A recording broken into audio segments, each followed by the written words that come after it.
दोस्तों आज से 77 साल पहले यानी कि 1947 में जब भारत को आजादी मिली तब भारत कुछ ऐसा दिखता था। आज से 77 साल पहले 1947 में जब वर्ल्ड वॉर 2 खत्म हुआ तब जापान कुछ ऐसा दिखता था। आज अगर 2024 की बात की जाए तो 77 साल बाद भारत कुछ ऐसा दिखता है और 2024 के हिसाब से अगर जापान को देखा जाए तो वो कुछ ऐसा दिखता है। ये इमेजेस क्लियरली बताती है कि जापान ने इंडिया से थोड़ा ज्यादा डेवलपमेंट किया है। अब सवाल यहाँ पर यह आता है कि जापान ऐसा कर क्या रहा है कि वो इतने रैपिड पेस से ग्रो कर रहा है। तो इसका जवाब काफी ज्यादा सिंपल है। जापान एक सिक्योरिटी ड्रिवन सोसाइटी है जहां पर लोग अपनी सिक्योरिटी के पीछे पहले भागते हैं, जबकि इंडिया एक स्टेटस ड्रिवन सोसाइटी है जहां पर लोग अपना स्टेटस बड़ा करने के पीछे भागते हैं। आप में से काफी सारे लोग सोच रहे होंगे कि इंडिया भी सिक्योरिटी को बहुत ज्यादा चेस करता है, जिसका जवाब दोस्तों हाँ भी है और ना भी है, क्योंकि गरीब अपनी 2 वक्त की रोटी कमाने के पीछे भाग रहा है, वही अमीर को कोई भी दिक्कत नहीं है। पर जो मैक्सिमम मिडिल क्लास पॉपुलेशन है वो स्टेटस के पीछे भागते हैं। ओह इसने आईफोन ले लिया तो मैं भी अब 2 साल की EMI पर आईफोन लूंगा।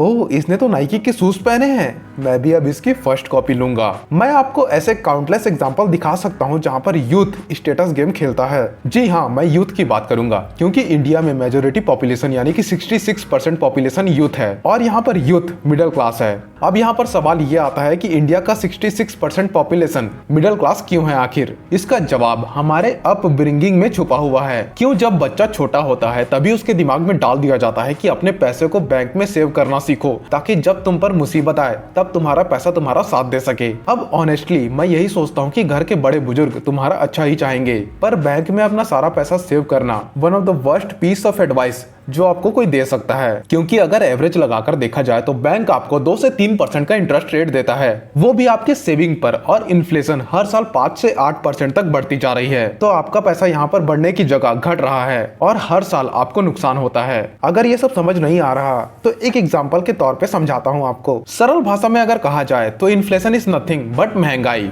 यानी कि डेली नीड्स की जो चीजें हैं जैसे कि सब्जियां, petrol, electricity and gas etcetera, इन सभी के प्राइसेस जब पिछले साल के मुकाबले बढ़ जाते हैं तब कहा जाता है कि चीजों की भाव इन्फ्लेट हो चुकी है। मान लो दोस्तों आप बाजार में जाकर 100 रुपए की सब्जी खरीदते हैं और अगले साल ही 6% से इन्फ्लेशन बढ़ जाता है तो आपको वही सब्जी 106 रुपए की पड़ेगी, क्योंकि दोस्तों प्राइसेस बढ़ गई है। तो ऐसे में दोस्तों आप मुझे बताओ कि अगर आपने अपना पैसा सेविंग अकाउंट में डाल के रखा है और सेविंग अकाउंट आपको 3% का रिटर्न दे रहा है तो इसके मुताबिक आपका पैसा 3% कम हो गया ना। इसलिए दोस्तों मैं पर्सनली सेविंग के कॉन्सेप्ट को ज्यादा नहीं मानता और मैं इन्वेस्टिंग के कॉन्सेप्ट को ज्यादा मानता हूँ, क्योंकि दोस्तों इन्वेस्टिंग मुझे इन्फ्लेशन को बीट करने में मदद करती है। तो दोस्तों यहाँ पर अब सवाल आता है कि मैं मेरा पैसा कहाँ लगाऊंगा जिससे कि मैं इन्फ्लेशन को बीट कर पाऊं और अपने पैसे को भी साइड बाय साइड ग्रो कर सकूं। तो दोस्तों अपने हाथ में एक पेन और एक नोटबुक ले लो और इस वीडियो को बड़े ही ध्यान से देखो, क्योंकि मैं आज आपको ऐसे 6 एसेट्स बताऊंगा जिनमें इन्वेस्ट करके आप इजिली अपने पैसे को ग्रो कर पाओगे। और दोस्तों वीडियो में आगे बढ़ने से पहले अगर आपने इस वीडियो को लाइक नहीं किया तो लाइक कर दीजिए और ऐसी ही इन्फॉर्मेटिव वीडियो के लिए मेरे चैनल को सब्सक्राइब जरूर कीजिएगा ताकि आपको वीडियो मिलती रहे और उस बेल आइकन को भी दबा दीजिए। So let us start. अब दोस्तों जिनके पास इन्वेस्टिंग का नॉलेज है उनके लिए शेयर खरीदना सबसे अच्छा प्लेटफॉर्म है पैसा कमाने का,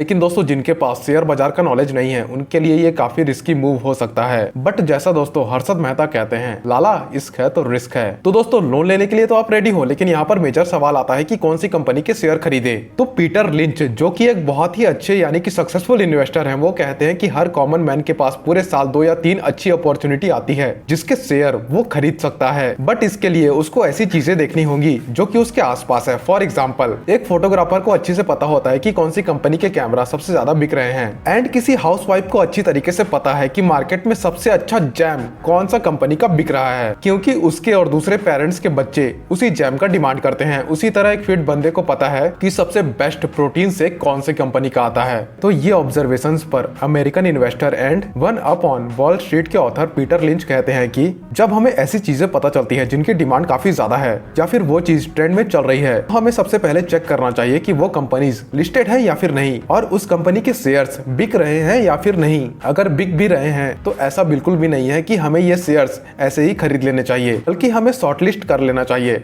जिसके बाद आपको जाके इनकी फाइनेंशियल स्टेटमेंट पढ़ लेनी चाहिए और ये भी जानना चाहिए कि ये कितने पैसे अर्न करते हैं, क्या इन्होंने कभी उधार लिया है या फिर नहीं। जिन्हें एनालाइज एनालाइज करने के बाद आप और अच्छी अपॉर्चुनिटी ढूंढ पाओगे। लेकिन हम इंडियंस इसका बिल्कुल अपोजिट करते हैं। जैसे कि फॉर एग्जांपल एक डॉक्टर फार्मा के बजाय पेट्रोलियम कंपनी में इन्वेस्ट करता है और एक पेट्रोलियम सेक्टर में काम करने वाला बंदा फार्मा सेक्टर में इन्वेस्ट करता है। तो अगर आप मेरे पॉइंट्स को समझ गए हो तो जिन सेक्टर में आप काम करते हो यानी कि जिन सेक्टर्स में आपकी एक्सपर्टीज है उसी में रिसर्च करके इन्वेस्ट करो। Number 2 SIP। दूसरा एसेट जिसमें आप अपना पैसा इन्वेस्ट कर सकते हो वो है SIP, जिसका मतलब है सिस्टमेटिक इन्वेस्टमेंट प्लान। और दोस्तों इसके ऊपर मैंने एक पर्टिकुलर वीडियो बना रखी है जिसकी लिंक मैं डिस्क्रिप्शन में नीचे दे दूंगा, so check it out. For example आपकी सैलरी कम है और आप महीने का सिर्फ 3000 बचा पाते हो तो ट्रस्ट मी SIP आपके लिए बढ़िया ऑप्शन हो सकता है। इसमें जैसे आप अपना पैसा बैंक में सेव करते हो वैसे ही अपना पैसा आपको बैंक में ना रखकर SIP में इन्वेस्ट करना चाहिए, क्योंकि दोस्तों जहां पर बैंक आपको 2 से 3% का रिटर्न देती है वहीं SIP में 12 से 15% रिटर्न आपको मिल सकता है, क्योंकि बैंक आपको सिर्फ सिंपल इंटरेस्ट ऑफर करता है जबकि SIP आपको कंपाउंड इंटरेस्ट ऑफर करता है, जिसका मतलब है आपको प्रॉफिट के ऊपर भी प्रॉफिट मिलता है। स्टार्टिंग में दोस्तों आपको लग सकता है कि SIP में आपके पैसे धीरे धीरे ग्रो हो रहे हैं, लेकिन जैसे जैसे आपके पैसे कंपाउंड होते जाएंगे वैसे वैसे आपके पैसे और ज्यादा ग्रो होते जाएंगे।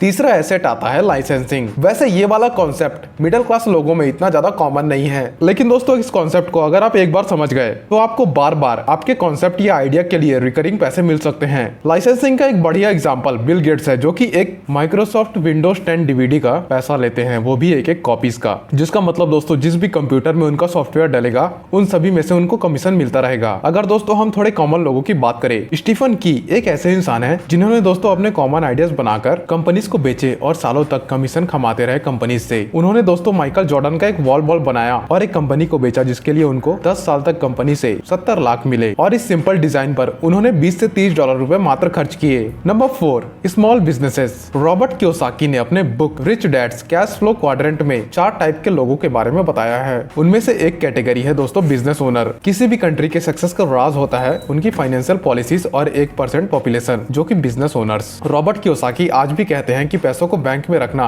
पैसों का मजाक उड़ाने के बराबर है, क्योंकि पैसा होता ही पैसा और बनाने के लिए है। रॉबर्ट के रिच डैड हमेशा उनसे पैसिव इनकम जनरेट करने के लिए कहते रहते थे, और जब रॉबर्ट इस बात को समझ गए तब वो एक मिलियनर बन गए। लेकिन हम जैसे इंडियंस आज भी बहुत सारे डिग्री लिए हुए जॉब के पीछे भागते रहते हैं, जबकि आज का जेन ज़ी कल्चर ये सारी चीजों को बदल रहा है। और अब ये लोग सिर्फ डिग्री ही नहीं बल्कि स्किल्स को भी चेस कर रहे हैं। आजकल इंडिया में ड्रॉप शिपिंग और फ्रीलांसिंग जैसी चीजें तेजी से बढ़ रही है, क्योंकि आज का जनरेशन अच्छे से समझता है कि उनके पास अगर कोई बैकअप नहीं है और अगर वो अपने आप को फाइनेंशियली फ्री करना चाहती है तो उनको पैसे कमाने पड़ेंगे और नेटवर्क बनाने पड़ेंगे, जिसके बाद एक बार चीजें अच्छी हो जाए और छोटे छोटे बिजनेसेस से उनको अच्छा खासा पैसा आने लगे, अब वो हायरिंग करके और भी ज्यादा एक्सपांड कर सकते हैं और फिर सिस्टम्स को बनाकर पैसिव इनकम को एंजॉय कर सकते हैं। अगर दोस्तों आप चाहते हो कि रॉबर्ट कियोसाकी की book the cash Flow quadrant पर एक्सप्लेनेशन वीडियो लाऊं तो इस वीडियो में 50,000 लाइक जरूर कीजिएगा। अगर ये टारगेट दोस्तों आप पूरा करते हो तो मैं इस बुक का एक्सप्लेनेशन जरूर लाऊंगा। Number 5 digital products. हमारी पहली पीढ़ी के पास यह अपॉर्चुनिटी नहीं थी, लेकिन आज का जनरेशन ये सब चीजों को समझता है, इसलिए वे